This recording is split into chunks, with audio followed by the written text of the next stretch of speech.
বিসমিল্লাহির রহমানির রহিম।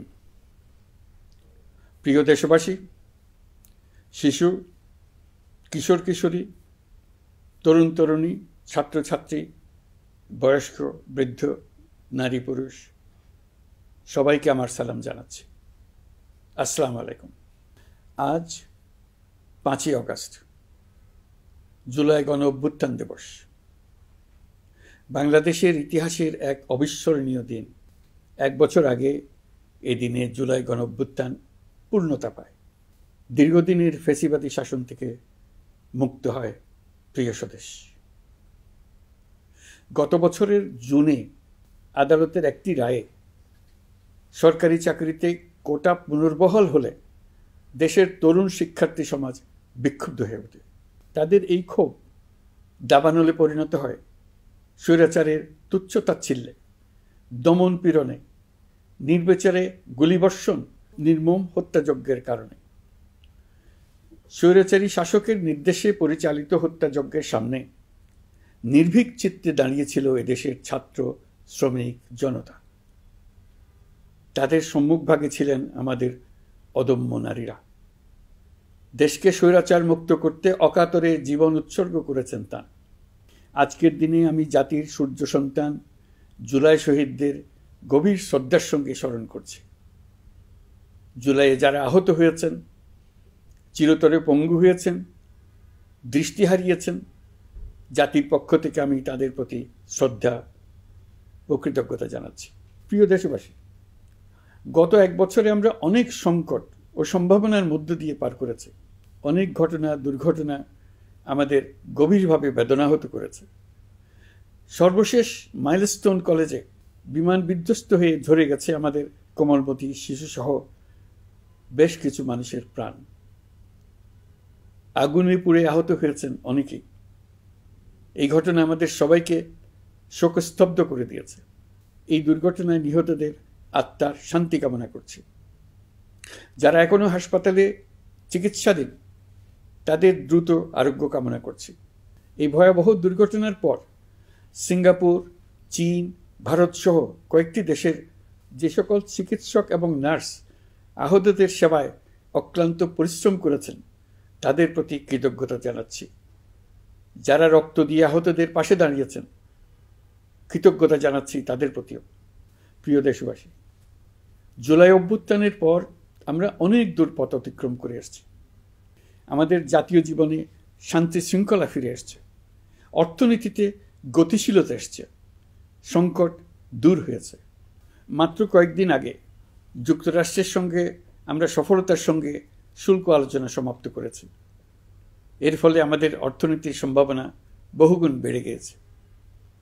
যখন 1 বছর আগে আমাদের অন্তর্বর্তীকালীন সরকার 16 বছর ব্যাপী একটানা ধ্বংসযজ্ঞ এবং লুটপাটে বিধ্বস্ত এক অর্থনীতির দায়িত্ব নিয়েছিলাম, তখন কারোরই মনে হচ্ছিল না এই বিধ্বস্ত অর্থনীতিকে আবার সহজে চালু করা যাবে। মাত্র 1 বছরের মধ্যে আমরা এতদূর রাস্তা অতিক্রম করতে পারবো, এটা চিন্তাই করা যায়নি। অর্থনীতি ঘুরে দাঁড়িয়েছে, এখন দ্রুত গতিতে এগিয়ে যাবার পালা। আমরা এখন অন্তর্বর্তী সরকার থেকে একটি নির্বাচিত সরকারের হাতে রাষ্ট্র পরিচালনার দায়িত্ব তুলে দেওয়ার দিকে অগ্রসর হচ্ছি। আমরা দায়িত্ব গ্রহণের 4 মাসের মাথায় জাতির উদ্দেশ্যে দেওয়া ভাষণে আমি প্রতিশ্রুতি দিয়েছিলাম 2026 সালের জুনের মধ্যে দেশের আগামী জাতীয় সংসদ নির্বাচন আয়োজন করব। তবে নির্বাচনের আগে আমাদের অত্যাবশ্যকীয় কয়েকটি কাজ সম্পন্ন করতে হবে। এর মধ্যে অন্যতম হল জুলাই ঘোষণাপত্র ও জুলাই সনদ। আজ জুলাই গণ অভ্যুত্থান দিবসে সকল রাজনৈতিক দলকে সঙ্গে নিয়ে আমরা জাতির কাছে জুলাই ঘোষণাপত্র উপস্থাপন করেছি। এই ঘোষণাপত্রে মহান মুক্তিযুদ্ধ সহ বাংলাদেশের মানুষের অতীতের বিভিন্ন ঐতিহাসিক ও গণতান্ত্রিক সংগ্রাম থেকে শুরু করে জুলাই অভ্যুত্থানের প্রেক্ষাপট বর্ণনা করা হয়েছে। আমাদের 3টি দায়িত্ব ছিল: সংস্কার, বিচার ও নির্বাচন।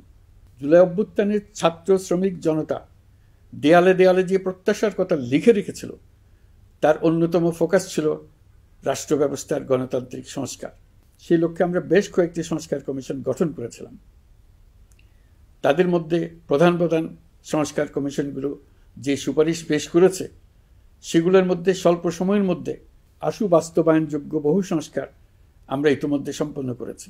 এই সংস্কারগুলোর মাধ্যমে অর্থনৈতিক খাত, বিচার ব্যবস্থা ও জনপ্রশাসনে গতিশীলতা আসবে, স্বচ্ছতা ও জবাবদিহিতা বহুলাংশে বৃদ্ধি পাবে, দুর্নীতি, অনিয়ম ও হয়রানি হ্রাস পাবে। দীর্ঘমেয়াদী সংস্কার কাজ বাস্তবায়নের লক্ষ্যে আমরা জাতীয় ঐকমত্য কমিশন গঠন করেছিলাম। এই কমিশনে 30টিরও অধিক রাজনৈতিক দল ও জোট স্বতঃস্ফূর্তভাবে অংশগ্রহণ করেছে, তাদের মতামত দিয়েছে।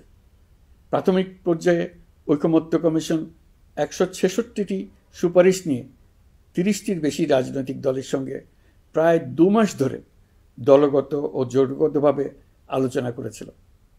এই প্রক্রিয়ায় যেসব বিষয়ে রাজনৈতিক দলগুলোর মধ্যে ঐকমত্য প্রতিষ্ঠিত হয়েছিল সেগুলো বাদ দিয়ে কমিশনের পক্ষ থেকে 19টি মৌলিক সংস্কারের বিষয় চিহ্নিত করা হয়। দ্বিতীয় পর্যায়ে 23 দিন ধরে আলোচনা শেষে 19টি বিষয়ের বেশিরভাগ ক্ষেত্রেই ঐকমত্য প্রতিষ্ঠা করা সম্ভব হয়েছে, যদিও কয়েকটি ক্ষেত্রে কিছু কিছু রাজনৈতিক দলের নোট অফ ডিসেন্ট রয়েছে। সংস্কারের ক্ষেত্রে আমরা আমাদের লক্ষ্যে পৌঁছাতে পেরেছি। ঐকমত্য কমিশনের পরিচালনায় দেশের সকল রাজনৈতিক দল মিলে দীর্ঘদিন ধরে প্রতিনিয়ত আলাপ আলোচনার ভিত্তিতে জুলাই সনদ চূড়ান্ত হওয়ার পর্যায়ে এসছে। জুলাই সনদ একটি ঐতিহাসিক অর্জন। এটা শুধু আমাদের রাজনৈতিক ইতিহাসে নয়, বৃহত্তর পরিমণ্ডলের রাজনৈতিক ইতিহাসেও স্মরণীয় হয়ে থাকবে। দলিল তো স্মরণীয় হয়ে থাকবেই, এটা রচনার প্রক্রিয়াও স্মরণীয় হয়ে থাকবে। এই দলিল প্রণয়নের জন্য আমি সকল রাজনৈতিক দলের নেতৃবৃন্দকে এবং ঐকমত্য কমিশনের সদস্যবৃন্দকে, বিশেষ করে এই উদ্যোগের নেতৃত্ব দানকারী প্রফেসর আলী রিয়াজকে জাতির পক্ষ থেকে অশেষ কৃতজ্ঞতা ও ধন্যবাদ জানাচ্ছি। রাজনৈতিক দলের প্রতিনিধিরা অত্যন্ত সৌহার্দ্যপূর্ণ পরিবেশে আলোচনায় অংশ নিয়েছেন। মতপার্থক্য থাকা সত্ত্বেও সকল রাজনৈতিক দলের মধ্যে ঐকমত্য তৈরির চেষ্টা ছিল। আমরা আশা করছি এই ঐকমত্যের ভিত্তিতে অচিরে রাজনৈতিক দলগুলি জুলাই সনদে স্বাক্ষর করবে এবং এর বাস্তবায়নেও ঐকমত্যে পৌঁছাবে। জুলাই সনদ বাংলাদেশে সুষ্ঠুভাবে ক্ষমতা হস্তান্তর, জবাবদিহিমূলক রাষ্ট্রীয় প্রতিষ্ঠানগুলোর স্বাধীনতা ও সক্ষমতা, নাগরিক অধিকারের সত্যিকারের বাস্তবায়ন, রাষ্ট্রীয় সম্পদ ও সামর্থ্যের ব্যবস্থাপনা নিশ্চিত করবে। আমাদেরকে নিশ্চিত করতে হবে ভবিষ্যতের কোনো সরকারই যেন আর ফ্যাসিস্ট হয়ে উঠতে না পারে। রাষ্ট্রকে এমনভাবে মেরামত করতে হবে যাতে কখনো কোথাও ফ্যাসিবাদের লক্ষণ পাওয়া গেলেই সেটিকে যেন তাৎক্ষণিকভাবে সেখানেই নির্মূল করা যায়, আর যেন 16 বছরের জন্য অপেক্ষা করতে না হয়, বহু মানুষকে প্রাণ দিতে না হয়, আমাদের যেন আরেকটি গণ অভ্যুত্থানের প্রয়োজন না হয়। জুলাই আগস্টের মানবতা বিরোধী অপরাধ মামলায় বিচার কাজ দৃঢ়ভাবে এগিয়ে চলেছে। বিচারের আনুষ্ঠানিক শুনানি পর্বও শুরু হয়েছে। ইতিহাসের নির্মম হত্যাযজ্ঞে যারা জড়িত তাদের বিচার এদেশের মাটিতে হবেই। বিচার প্রক্রিয়া ও এর ফলাফল ক্রমান্বয়ে মানুষের কাছে প্রকাশিত হতে থাকবে। বিচারের পুরো প্রক্রিয়া দেশবাসীর কাছে স্বচ্ছ ও দৃশ্যমান রাখা হচ্ছে। এবার আমাদের সর্বশেষ দায়িত্ব পালনের পালা, নির্বাচন অনুষ্ঠান। আজ এই মহান দিবসে আপনাদের সামনে এই বক্তব্য রাখার পর থেকেই আমরা আমাদের সর্বশেষ এবং সবচাইতে গুরুত্বপূর্ণ অধ্যায়ে প্রবেশ করব। আমরা এবার একটা নির্বাচিত সরকারের কাছে দায়িত্ব হস্তান্তরের প্রক্রিয়া শুরু করব।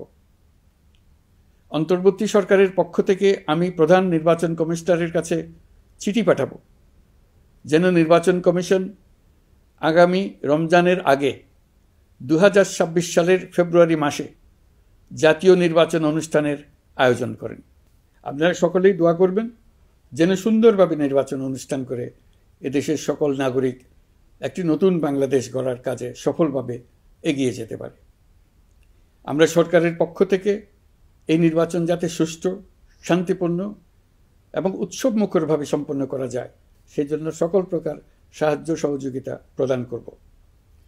এবারের নির্বাচন যেন আনন্দ উৎসবের দিক থেকে, শান্তি শৃঙ্খলার দিক থেকে, ভোটার উপস্থিতির দিক থেকে সৌহার্দ্য ও আন্তরিকতার দিক থেকে দেশের ইতিহাসে স্মরণীয় হয়ে থাকে। সেই জন্য সকল আয়োজন সম্পন্ন করতে আগামীকাল থেকে আমরা সকলেই মানসিক প্রস্তুতি ও প্রাতিষ্ঠানিক আয়োজন শুরু করব। নির্বাচনে ভোটারদের সম্পর্কে দুই একটা কথা বলতে চাই। এবার আমরা প্রবাসী ভোটারদের ভোট দেওয়ার আয়োজন নিশ্চিত করতে চাই। অর্থনৈতিক দিক থেকে সম্পূর্ণ বিধ্বস্ত বাংলাদেশ যে আবার দ্রুত ঘুরে দাঁড়াতে পেরেছে, তার বড় কারণ হলো আমাদের রেমিটেন্স যোদ্ধাদের ঐতিহাসিক অবদান। নির্বাচনে তাদের অংশগ্রহণ নিশ্চিত করার জন্য নির্বাচন কমিশন প্রস্তুতি নিচ্ছে। নারী ভোটাররা যেন দেশের সর্বত্র নির্দ্বিধায় আনন্দোৎসাহ সহকারে তাদের ভোট দিতে পারে, এটা নিশ্চিত করতে চাই। এবার যেন কেন্দ্রে কেন্দ্রে নারী ভোটারদের ঢল নামে, আমরা সেই লক্ষ্যে সমস্ত ব্যবস্থা গ্রহণ করব। দেশের মানুষের ভোটাধিকার কেড়ে নেবার কারণে গত 15 বছর ধরে নাগরিকবৃন্দ ভোট দিতে পারেনি। এবারের নির্বাচনে আমরা আমাদের বকেয়া আনন্দ সহ মহা আনন্দে ভোট দিতে চাই। এবারের নির্বাচনে জীবনে প্রথমবার ভোট দিতে যাবে এরকম ভোটাররা নানা উৎসবের মধ্য দিয়ে ভোট কেন্দ্রে যাবে, তাদের এই দিনটি স্মরণীয় করে রাখার জন্য। এর মধ্যে নতুন নারী ভোটার থাকবে, নতুন পুরুষ ভোটার থাকবে। এর মধ্যে এমন ভোটার থাকবে যারা 15 বছর আগে থেকেই ভোট দিতে পারত, কিন্তু জীবনে একবারও ভোট দিতে পারেনি। এর মধ্যে আসবে যারা 10 বছর আগে, 5 বছর আগে ভোট দিতে পারত কিন্তু পারেনি। আর আসবে ভাগ্যবান ও ভাগ্যবতীর দল, যারা এই প্রথমবার ভোটার হওয়ার যোগ্যতা লাভ করলো এবং সঙ্গে সঙ্গে ভোট দেওয়ার সুযোগও পেয়ে গেল। নির্বাচনের দিনকে আমরা ঈদের উৎসবের মতো করতে চাই। এবারের ভোটের আনন্দ থাকবে সবার মধ্যে। আপনারা সবাই বাচ্চা কাচ্চাদের নিয়ে ভোট কেন্দ্রে যাবেন। নাগরিক অধিকার প্রয়োগের মহা আনন্দ পরবর্তী বংশধরদের কাছে তুলে ধরার জন্য এখন থেকে প্রতিদিন আলাপ আলোচনা করুন। আপনার এলাকায় ভোটদান ব্যবস্থা কেমন হলে সুন্দর হয়, কেমন হলে আনন্দমুখর হয়, সেটা আগে থেকে ঠিক করার জন্য। নতুন বাংলাদেশ গড়ার কাজের ভিত্তি রচনা হবে এবারের নির্বাচনে।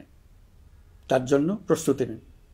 প্রিয় দেশবাসী, দেশের ইতিহাসে এখন পর্যন্ত যতগুলো বড় সংঘাত, সহিংসতার ঘটনা ঘটেছে, তার সবগুলোর নেপথ্য কারণ ছিল ত্রুটিপূর্ণ নির্বাচন। ত্রুটিপূর্ণ নির্বাচনের মধ্য দিয়ে কোনো দল যদি গায়ের জোরে নির্বাচিত হয়ে ক্ষমতায় আসে, তার চূড়ান্ত পরিণতি কী তার জুলাই অভ্যুত্থান আমাদের দেখিয়ে দিয়েছে। আমরা ইতিহাসের কলঙ্কিত কোনো অধ্যায়ের পুনরাবৃত্তি আর করতে চাই না। আপনারা প্রত্যেকেই অবগত আছেন, একটা গোষ্ঠী নির্বাচনকে বাধাগ্রস্ত করার জন্য উন্মুখ হয়ে আছে। তারা দেশের গণতান্ত্রিক অগ্রযাত্রাকে ব্যাহত করতে দেশের বাইরে বসে ভেতরে থেকে নানা অপচেষ্টায় লিপ্ত রয়েছে। আমাদেরকে অবশ্যই খেয়াল রাখতে হবে তারা যেন নির্বাচনকে সংঘাতময় করে তোলার কোনো রকমের সুযোগ না পায়। মাথায় রাখবেন, পরাজিত শক্তি নির্বাচনের আগ পর্যন্ত বারবার মাথাচাড়া দিয়ে ওঠার চেষ্টা করবে, কিন্তু একটি অবাধ, সুষ্ঠু, নিরপেক্ষ নির্বাচন সফলভাবে আয়োজন করা গেলে অপশক্তির পরাজয় চূড়ান্ত হবে। নির্বাচন সংক্রান্ত বিষয়ে প্রতিনিয়ত পরামর্শ নেওয়ার জন্য আমরা প্রযুক্তির সাহায্য নেব। এই জন্য একটি অ্যাপ তৈরির উদ্যোগ নিচ্ছি। দ্রুত এই অ্যাপটি চালু হবে। আপনারা আপনাদের সকল পরামর্শ, সকল মতামত, সকল আশঙ্কা এবং উদ্যোগের কথা এই অ্যাপের মাধ্যমে আমাদেরকে জানাবেন। আমরা তা যথাযথ কর্তৃপক্ষকে জানিয়ে দেব, সমস্যা সমাধানের জন্য ব্যবস্থা নেব। রাজনৈতিক দলগুলোর প্রতি আমার আহ্বান থাকবে, আপনাদের নির্বাচনী ইশতেহারে, আপনাদের প্রতিশ্রুতি, প্রতিজ্ঞা, পরিকল্পনায় কোনো কিছুতেই যেন তরুণরা বাদ না পড়ে, নারীরা বাদ না পড়ে। মনে রাখবেন, যে তরুণ তরুণীরা বাংলাদেশকে বদলে দিয়েছে, তারা বিশ্বকেও বদলে দেওয়ার ক্ষমতা রাখে। আপনার দল থেকে তাদেরকে সেই সুযোগ দেওয়ার উদ্যোগ নেন। আগামী নির্বাচনে সবাই নিরাপদে যার যার পছন্দের প্রার্থীকে ভোট দেবে, এটা নিয়ে কারো কোনো আপত্তির সুযোগ রাখা যাবে না। আমরা সবাই সবার পছন্দের প্রতি সম্মান দেখাবো, এটাই হোক আমাদের প্রতিজ্ঞা। প্রিয় দেশবাসী, আপনারা জানেন, সরকার দায়িত্ব গ্রহণের পরপরই দেশের দক্ষিণ ও উত্তরাঞ্চলে যে ভয়াবহ বন্যা পরিস্থিতি তৈরি হয়েছিল, তা ফসল উৎপাদনে ব্যাপক ক্ষতি সাধন করেছে। এর ফলে নিত্য প্রয়োজনীয় পণ্যের মূল্যবৃদ্ধির আশঙ্কা হয়েছিল। তবে সংশ্লিষ্ট প্রতিষ্ঠান ও কর্তৃপক্ষের যথাযথ পদক্ষেপ, নজরদারি ও মধ্যস্বত্বভোগীদের দৌরাত্ম্য কমানোর ফলে এটি এড়ানো গেছে। বিশেষ করে এবছরের পবিত্র মাহে রমজান মাস থেকে শুরু করে এখন পর্যন্ত বাজার পরিস্থিতি স্থিতিশীল রয়েছে। মূল্যস্ফীতির নিয়ন্ত্রণ ছিল আমাদের জন্য সবচেয়ে বড় চ্যালেঞ্জ। ভঙ্গুর অর্থনীতি ও বন্যার কারণে খাদ্য মূল্যস্ফীতি হয়েছিল প্রায় 14%। এখন সেটা অর্ধেকে নেমে আসছে। আমরা আশা করছি ডিসেম্বরের মধ্যে এটা 6% নেমে আসবে। এই জুন মাসে দেশের সার্বিক মূল্যস্ফীতি কমে 8.48% হয়েছে, যা বিগত 35 মাসের মধ্যে সর্বনিম্ন। এই নিয়ে 4 মাস ধরে সার্বিক মূল্যস্ফীতি ক্রমান্বয়ে কমেছে। বর্তমান অন্তর্বর্তীকালীন সরকারের প্রতি প্রবাসীদের অসীম আস্থার ফলে মুদ্রাবাজারেও স্থিতিশীলতা ফিরে এসছে। গত অর্থবছরে ব্যাংকিং চ্যানেলে রেকর্ড $3033 কোটি প্রবাসী আয় দেশে এসছে। রপ্তানি আয়ে প্রায় 9% প্রবৃদ্ধি হয়েছে। এর ফলে টাকা শক্তিশালী হয়েছে। অনেক বছর পর ডলারের বিপরীতে টাকার মান বাড়ছে। গত 11 মাসে বৈদেশিক পাওনাদারদের পাওনা সুদ ও আসল বাবদ $4 বিলিয়ন অর্থাৎ $400 কোটি অর্থ পরিশোধ করা হয়েছে, যা এ যাবৎকালের সর্বোচ্চ। আগের বকেয়া আদায় পরিশোধের পরও বৈদেশিক মুদ্রার রিজার্ভ বাড়ছে। আগামীতে এই ধারা বজায় থাকবে বলে আমরা আশা করি। বিদেশি বিনিয়োগ বৃদ্ধিতে বিভিন্ন উদ্যোগ নেওয়ার ফলে এই বছরের প্রথম 3 মাসে বিদেশি বিনিয়োগ এসছে $10,500 কোটি। গত বছরের একই সময়ের তুলনায় এটা দ্বিগুণেরও বেশি। আর অক্টোবর থেকে হিসাব করলে 6 মাসে ফরেন ডাইরেক্ট ইনভেস্টমেন্ট এসছে $16,500 কোটি, যা গত সরকারের আমলের শেষ 6 মাসের তুলনায় দ্বিগুণ। কর্মসংস্থান সৃষ্টি অন্তর্বর্তীকালীন সরকারের অন্যতম বড় লক্ষ্য। সম্প্রতি হংকং ভিত্তিক শিল্পগোষ্ঠী হান্ডা বাংলাদেশের বস্ত্র তৈরি পোশাক খাতে $250 মিলিয়ন বিনিয়োগের প্রতিশ্রুতি নিয়ে এসছে, যা এ খাতে চীনা কোনো কোম্পানির একক সর্বোচ্চ বিনিয়োগ। তাদের এই বিনিয়োগের ফলে 25,000 লোকের কর্মসংস্থান হবে। আমরা দৃঢ়ভাবে বিশ্বাস করি হান্ডার এই বিনিয়োগ আরও চীনা কোম্পানিকে এই দেশে বিনিয়োগের জন্য উৎসাহিত করবে। এর মাধ্যমে আমাদের তরুণ তরুণীদের কর্মসংস্থানের পথ খুলবে। গত 16 বছরে দেশ থেকে যে বিপুল পরিমাণ অর্থ পাচার হয়ে গিয়েছে, আমরা সেটা ফিরিয়ে আনার উদ্যোগ নিয়েছি। এই দীর্ঘ আইনি প্রক্রিয়ার জন্য সরকার নামকরা বিদেশি আইনি প্রতিষ্ঠানকে নিয়োগ দিয়েছে। যথাযথ আইনি পদক্ষেপের ফলে বিশ্বের বিভিন্ন দেশে ফেসিবাদী দুর্বৃত্তরা যে অর্থ সম্পদের পাহাড় গড়েছে তার কিছু কিছু ইতিমধ্যে জব্দ হয়েছে। এই কার্যক্রম সঠিকভাবে চালিয়ে যেতে পারলে অল্প সময়ের মধ্যে আরও কিছু ইতিবাচক ফলাফল পাওয়া যাবে বলে আমি বিশ্বাস করি। দেশের ভেঙে পড়া অর্থনীতিকে মজবুত করতে হলে আমাদের চিন্তায় মৌলিক পরিবর্তন আনতে হবে। আমি বরাবরই বলে এসেছি, এদেশের নদী ও বিশাল সমুদ্র আমাদের মূল্যবান সম্পদ। আমরা এই সম্পদকে কাজে লাগিয়ে সমান্তরালভাবে পানিভিত্তিক অর্থনীতি গড়ে তুলতে চাই। আমরা প্রায় ভুলে যাই যে বঙ্গোপসাগরের একটা অংশও আমাদের দেশ। এর পরিমাণ আমাদের মোট জমির পরিমাণের চাইতে বেশি। আমরা প্রায় সবসময় জমিভিত্তিক আমাদের অর্ধেক দেশ নিয়ে মাথা ঘামাই, বাকি পানিভিত্তিক অর্ধেক দেশকে হিসাবেই ধরি না, কারণ আমরা ওই অংশে বসবাস করি না। আমরা তো হাওর বাওরেও বসবাস করি না, তাই বলে তো তাকে হিসাবের বাইরে রাখি না। এখন থেকে আমাদের অংশের বঙ্গোপসাগরকে আমরা আমাদের দেশের মূল্যবান অংশ, এই কথা সবসময় মাথায় রেখে অগ্রসর হব। এই অংশের পানির উপর দিয়ে দেশ বিদেশের সঙ্গে আমরা বাণিজ্য করব। তার মাধ্যমে আমরা পুরো পৃথিবীকে আমাদের প্রতিবেশী বানাবো। এই পানির মধ্যে আছে অফুরন্ত সম্পদ, মৎস্য সম্পদ, যা প্রতি বছর ফসল দেয়। এই পানির নিচে আছে অফুরন্ত গ্যাস। এর সব কিছুকে নিয়েই প্রতিনিয়ত আমাদের চিন্তাভাবনাকে চালিত করতে হবে। বর্তমান সরকার চট্টগ্রাম বন্দর ব্যবস্থাপনাকে নতুন করে সাজানোর উদ্যোগ নিয়েছে। সরকার সম্প্রতি বাংলাদেশ নৌবাহিনী পরিচালিত ড্রাই ডক লিমিটেডকে নিউ মেরিন টার্মিনাল কন্টেইনার হ্যান্ডলিংয়ের দায়িত্ব দিয়েছে। তারা কাজ শুরু করা মাত্রই কিছু ইতিবাচক পরিবর্তন এসছে। প্রথম 2 সপ্তাহে দেখা গেছে আগের তুলনায় প্রতিদিন গড়ে 225টি বেশি কন্টেইনার হ্যান্ডলিং হচ্ছে। এই বন্দরকে আধুনিকভাবে গড়ে তোলা গেলে তা শুধু বাংলাদেশের অর্থনীতিতেই ভূমিকা রাখবে না, নেপাল, ভুটান সহ পার্শ্ববর্তী অঞ্চলের অর্থনীতিতে ইতিবাচক ভূমিকা রাখতে সক্ষম হবে। বিনিময়ে তারাও উপকৃত হবে, আমরাও উপকৃত হব। আমাদের উপকূল অঞ্চল অফুরন্ত সম্ভাবনার আধার। কুমিরা থেকে টেকনাফ পর্যন্ত নানা বন্দরের কর্মচাঞ্চল্যে সমগ্র উপকূল অঞ্চলকে দক্ষিণ এশিয়ার একটি গুরুত্বপূর্ণ অর্থনৈতিক প্রাণকেন্দ্র হিসেবে প্রতিষ্ঠা করবে। এই পুরো অঞ্চলে অনেকগুলো শিল্পাঞ্চল গড়ে উঠবে শুধু সমুদ্রের সান্নিধ্য এবং তার ব্যবহারের দক্ষতার কারণে। সমুদ্র উপকূলীয় অঞ্চলের সম্পদ ও পরিবেশের টেকসই ব্যবহার নিশ্চিত করতে আমাদের বন্ধু দেশগুলোর সঙ্গে আলোচনা শুরু করেছি। তারা উৎসাহ সহকারে সাড়া দিয়েছেন। গভীর সমুদ্রকে আমরা এখনও আমাদের কল্যাণে কাজে লাগাতে পারিনি। একে কেন্দ্র করে আমরা মাছ পালন, আহরণ ও প্রক্রিয়াজাতকরণের শিল্প গড়ে তুলতে কাজ শুরু করেছি। এতে করে লক্ষ লক্ষ মানুষের কর্মসংস্থান হবে, আমাদের অর্থনীতি নতুন শক্তিতে বলীয়ান হবে। প্রিয় দেশবাসী, প্রবাসী বাংলাদেশিদের জন্য ভিসা সংক্রান্ত জটিলতা দূর করতে আমরা গভীরভাবে কাজ করে যাচ্ছি। বাংলাদেশি নাগরিকদের জন্য আরব আমিরাত পুনরায় ভিসা চালু করেছে। মালয়েশিয়া কর্তৃপক্ষ বাংলাদেশি কর্মীদের জন্য প্রথমবারের মতো মাল্টিপল এন্ট্রি ভিসা চালু করেছে। অন্যান্য দেশের সঙ্গেও ভিসা জটিলতা কীভাবে কমিয়ে আনা যায় এ নিয়ে আমরা কাজ করে যাচ্ছি।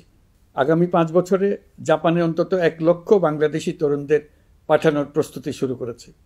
তরুণদের সেখানে পাঠানোর জন্য বিশেষ প্রশিক্ষণ, অন্যান্য ব্যবস্থাও আমরা নিতে শুরু করেছি। এর পাশাপাশি আমরা ইতালি, দক্ষিণ কোরিয়া, সার্বিয়া সহ বিভিন্ন দেশে দক্ষ কর্মীদের পাঠানোর উদ্যোগ নিয়েছি। সৌদি আরব, জর্ডান, ওমান সহ বিভিন্ন দেশে নথিপত্রের কারণে যে প্রবাসীরা ইরেগুলার হয়ে গিয়েছিলেন তাদেরকে রেগুলারাইজ করার জন্য ব্যবস্থা নিয়েছে। আমরা বিভিন্ন দেশের সঙ্গে বিদ্যমান চুক্তিগুলোকে পর্যালোচনা করে দেখছি যাতে আমাদের প্রবাসী ভাই বোনদের জন্য সেগুলো স্বস্তিদায়ক হয়।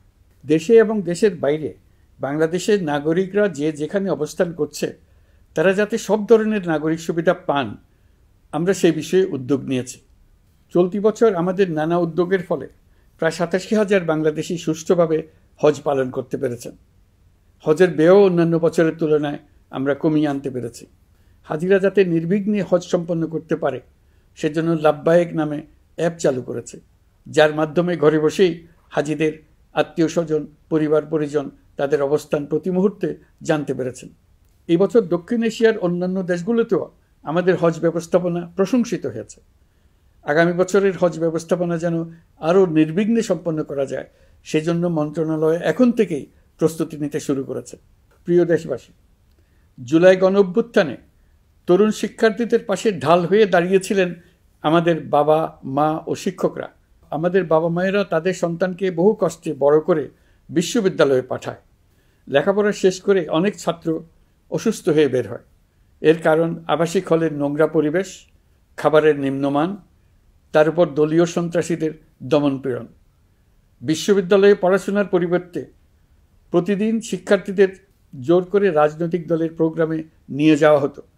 প্রশাসন ও শিক্ষকরা সবই জানতেন, অথচ কেউ এটি থামাতে পারেননি, চেষ্টাও করেননি। কারণ শিক্ষকদের একটি বড় অংশ প্রমোশনের জন্য, সুবিধার জন্য দলীয় রাজনীতিতে জড়িত ছিলেন, নিপীড়কের ভূমিকায় ছিলেন। প্রতিটি বিশ্ববিদ্যালয়ের আবাসিক হলগুলোতে দলীয় সন্ত্রাসীদের নিয়ন্ত্রণ আর অমানসিক নির্যাতন চলত। সেখানে গড়ে তোলা হয়েছিল টর্চার সেল। অন্তর্বর্তী সরকার প্রতিশ্রুতিবদ্ধ যে আমরা আর কখনো শিক্ষা প্রতিষ্ঠানগুলোকে এমন কোনো রাজনীতি দ্বারা কলুষিত হতে দেব না যা পড়াশোনার পরিবেশ নষ্ট করে, তরুণদের জীবন ধ্বংস করে। বাবা মায়েদের যেন সন্তানকে বিশ্ববিদ্যালয়ে পড়তে পাঠিয়ে আর কখনো শঙ্কায় থাকতে না হয়। বর্তমান সরকার দায়িত্ব গ্রহণের পরপরই শিক্ষা ব্যবস্থার উন্নতির জন্য ধারাবাহিকভাবে পরামর্শ কমিটির সঙ্গে বৈঠক করেছে, বিভিন্ন উদ্যোগ হাতে নিয়েছে। বিদ্যালয়গুলোতে শিক্ষার মান কীভাবে বাড়ানো যায় সে বিষয়ে বিভিন্ন উদ্যোগ নেওয়া হচ্ছে। সরকার কিছুদিন আগে সারা দেশের সরকারি প্রাথমিক বিদ্যালয়ের সব প্রধান শিক্ষকের বেতনের গ্রেড 1 ধাপ বাড়িয়ে 10ম গ্রেড করার সিদ্ধান্ত নিয়েছে। এটি একটি যুগান্তকারী সিদ্ধান্ত।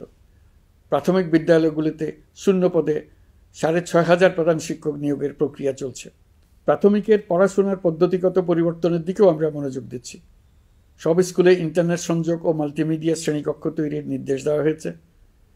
পার্বত্য চট্টগ্রামে কমপক্ষে 100টি স্কুলে এবছরের মধ্যেই ই-লার্নিং চালু হবে। ঢাকা চট্টগ্রামের অভিজ্ঞ শিক্ষকরা প্রযুক্তির সহায়তায় এসব স্কুলে শিক্ষকতা করে সেখানকার শিক্ষক ঘাটতি পূরণ করবেন। যেসব এলাকায় বিদ্যুতের ঘাটতি রয়েছে সেখানে সোলার প্যানেল বসিয়ে বিদ্যুতের ঘাটতি নিরসন এবং মোবাইল নেটওয়ার্ক ও স্টারলিংক পরিষেবা ব্যবহার করে এই সংকট মোকাবেলা করা হচ্ছে। স্কুলগুলোতে মেয়েদের জন্য বিশেষ ব্যবস্থা গ্রহণ করে তাদের পড়াশোনার উপযোগী করে তোলা হচ্ছে। স্কুলের অবকাঠামোকে নারীবান্ধব করে তুলতে স্কুল ভবন নির্মাণের সময় কমিটিতে নারী স্থপতি রাখার নিয়ম করা হয়েছে। আমাদের লক্ষ্য হলো স্কুল ভবনের ডিজাইন থেকে শুরু করে পড়াশোনার পরিবেশ চিন্তাভাবনায় মেয়েদেরকে বিশেষভাবে গুরুত্ব দেওয়া, যাতে তারা ব্যক্তিগত নিরাপত্তা ও স্বাস্থ্যের দিক থেকে স্বস্তিদায়ক পরিবেশে পড়াশোনা করতে পারে। প্রিয় দেশবাসী, জুলাই গণ অভ্যুত্থানে শহীদ ও আহত যোদ্ধাদের জন্য আমরা নিরলসভাবে কাজ করে যাচ্ছি। এখন পর্যন্ত 775টি শহীদ পরিবারকে প্রায় 100 কোটি টাকার সঞ্চয়পত্র ও মাসিক ভাতা বাবদ ব্যাংক চেক দেওয়া হয়েছে। অবশিষ্ট যারা আছেন তাদেরও কয়েকটি আইনগত বিষয় নিষ্পত্তি সাপেক্ষে সঞ্চয়পত্র দেওয়ার প্রক্রিয়া চলছে। এর পাশাপাশি আহত 13,800 জন জুলাই যোদ্ধাকে 3টি ক্যাটাগরিতে নগদ টাকা ও চেক বাবদ 153 কোটি 4 লাখ টাকা প্রদান করা হয়েছে। 78 জন অতি গুরুতর আহত জুলাই যোদ্ধাকে সিঙ্গাপুর, থাইল্যান্ড, তুরস্ক এবং রাশিয়ার উন্নত চিকিৎসার জন্য পাঠানো হয়েছে এবং চিকিৎসা ব্যয় বাবদ এ পর্যন্ত প্রায় 100 কোটি টাকা ব্যয় হয়েছে। আহতদের পুনর্বাসনের জন্য সরকারের সবকটি মন্ত্রণালয়ের সম্মিলিত প্রচেষ্টায় বিভিন্ন ধরনের উদ্যোগ নেওয়া হচ্ছে। ফেসিবাদী সরকারের আমলে দেশের শহরে বন্দরে হাজারো প্রতিষ্ঠান, সড়ক, সেতু, সেনানিবাস, যুদ্ধজাহাজ, স্কুল, কলেজ, বিশ্ববিদ্যালয়ের নাম পরিবর্তন করে স্বৈরাচার তার নিজের এবং নিজের পরিবারের সদস্যদের নামে চালু করেছিল। আমরা সব নাম পরিবর্তন করে আগের নাম বা মানানসই নাম করে দিয়েছি। প্রিয় দেশবাসী, অন্তর্বর্তীকালীন সরকার এমন এক অবস্থায় দেশের দায়িত্বভার গ্রহণ করেছিল যখন প্রতিটি গণতান্ত্রিক প্রতিষ্ঠান, অফিস, আদালত বিধ্বস্ত অবস্থায় ছিল। আমাদের প্রথম এবং প্রাথমিক কাজ ছিল এই প্রতিষ্ঠানগুলোর সংস্কার এবং পুনর্নির্মাণে হাত দেওয়া, আইনশৃঙ্খলা বাহিনী পুনর্গঠন, অর্থনীতি পুনরুদ্ধার, আইন আদালত, নির্বাচন কমিশন সহ যাবতীয় গণতান্ত্রিক প্রতিষ্ঠানকে সচল করা এবং নাগরিকদের নিকট দায়বদ্ধ করে তোলা। রক্তাক্ত জুলাই ছিল স্বৈরাচারের বিরুদ্ধে তরুণদের পুঞ্জীবিত ক্ষোভের বহিঃপ্রকাশ। 16 বছর ধরে সরকারের স্বৈরাচারী আচরণের বিরোধিতা করে যতগুলো আন্দোলন হয়েছে, প্রতিটিতেই দলীয় সন্ত্রাসীরা অস্ত্র হাতে আন্দোলনকারীদের আক্রমণ করেছে। প্রতিটি আন্দোলনকেই দমন করার জন্য দলীয় সন্ত্রাসীরা সর্বোচ্চ আঘাত করেছে, যেখানে আইনশৃঙ্খলা বাহিনীকেও অংশ নিতে নির্দেশ দেওয়া হয়েছে অথবা দাঁড়িয়ে দর্শকের ভূমিকায় থাকতে বলা হয়েছে। একটি স্বাধীন বিচার বিভাগের জন্য অন্তর্বর্তী সরকার সংস্কার কাজ হাতে নিয়েছে। বিচার বিভাগীয় সংস্কার কমিশনের প্রস্তাবনা অনুযায়ী সুপ্রিম কোর্ট বিচারক নিয়োগ সহ যে সকল কাজ এই সরকার স্বল্প সময়ের মধ্যে করে যেতে পারবে, সে সকল কাজের অধিকাংশ ইতিমধ্যে সম্পন্ন করা হয়ে গেছে। বাকি কাজ চলমান রয়েছে। স্বৈরাচার আমলে দলীয় বাহিনীতে পরিণত হওয়া ভঙ্গুর আইনশৃঙ্খলা বাহিনীকে নতুন করে গড়ে তোলার জন্য আমরা সর্বোচ্চ ব্যবস্থা নিয়েছি। আইনশৃঙ্খলা বাহিনী দ্বারা কোনো মানবাধিকার লঙ্ঘন যাতে না ঘটে, সেই জন্য পুলিশ সদর দপ্তরে একটি সেল কার্যকর করা হয়েছে, যেখানে মানবাধিকার সহ পুলিশ সদস্যদের মাধ্যমে সংগঠিত যে কোনো অপরাধের বিষয়ে অভিযোগ করা যায়। এই সমস্ত সেল অন্যান্য আইন প্রয়োগকারী সংস্থার প্রধান কার্যালয়ও স্থাপন করা হচ্ছে। আসামিদের জিজ্ঞাসাবাদ হবে স্বচ্ছ কাচের ঘরে। হাজতখানায় বন্দীদের মানবিক সেবা নিশ্চিত করা হবে। অভিযান পরিচালনার সময় পুলিশ যেন জিপিএস ট্র্যাকিং সিস্টেম ডিভাইস সহ বডি ক্যামেরা পরিধান করেন তা নিশ্চিত করা হবে। পুলিশ যেন আর কখনোই কোনো আন্দোলন দমনে প্রাণঘাতী অস্ত্র ব্যবহার করতে না পারে, সেই ব্যবস্থা নেওয়া হয়েছে। বেআইনি সমাবেশে বল প্রয়োগের ক্ষেত্রে জাতিসংঘের স্বীকৃত 5টি ধাপ অনুযায়ী পুলিশ সদস্যদের প্রশিক্ষণ দেওয়া হচ্ছে। সব মিলিয়ে স্বরাষ্ট্র মন্ত্রণালয়ের পুলিশ সংস্কার কমিশনের প্রস্তাব অনুযায়ী 16টি সংস্কার কাজ সম্পন্ন হয়েছে। আরও 43টি সংস্কার কাজ সমাপ্ত হওয়ার পথে। দেওয়ানি আইন, নারী ও শিশু নির্যাতন দমন আইন সহ বিভিন্ন আইনগত সংস্কার সম্পন্ন হয়েছে। সম্প্রতি সরকার ফৌজদারি কার্যবিধি সংশোধন অধ্যাদেশ 2025 অনুমোদন করেছে। এর ফলে এখন থেকে কোনো ব্যক্তিকে আটকের পর 12 ঘন্টার মধ্যে যত দ্রুত সম্ভব পরিবারকে জানাতে হবে। আটককৃত ব্যক্তিকে আইনজীবীর সঙ্গে সাক্ষাতের সুযোগ দিতে হবে। গ্রেপ্তারকৃত ব্যক্তি রিমান্ডের পর অসুস্থ বা আহত হলে তাকে ডাক্তার কর্তৃক পরীক্ষা করতে হবে এবং আঘাতের কারণ নিশ্চিত হতে হবে। তার প্রয়োজনীয় চিকিৎসা দিতে হবে। এক্ষেত্রে পুলিশের দায় থাকলে আইনি ব্যবস্থা নেওয়ার বিধান যুক্ত করা হয়েছে। এই আইনের ফলে গ্রেফতার ও আটক নিয়ে মানুষের হয়রানি অনেক কমে আসবে, পুলিশের জবাবদিহিতা বাড়বে এবং বিচারের কাজ দ্রুততর হবে।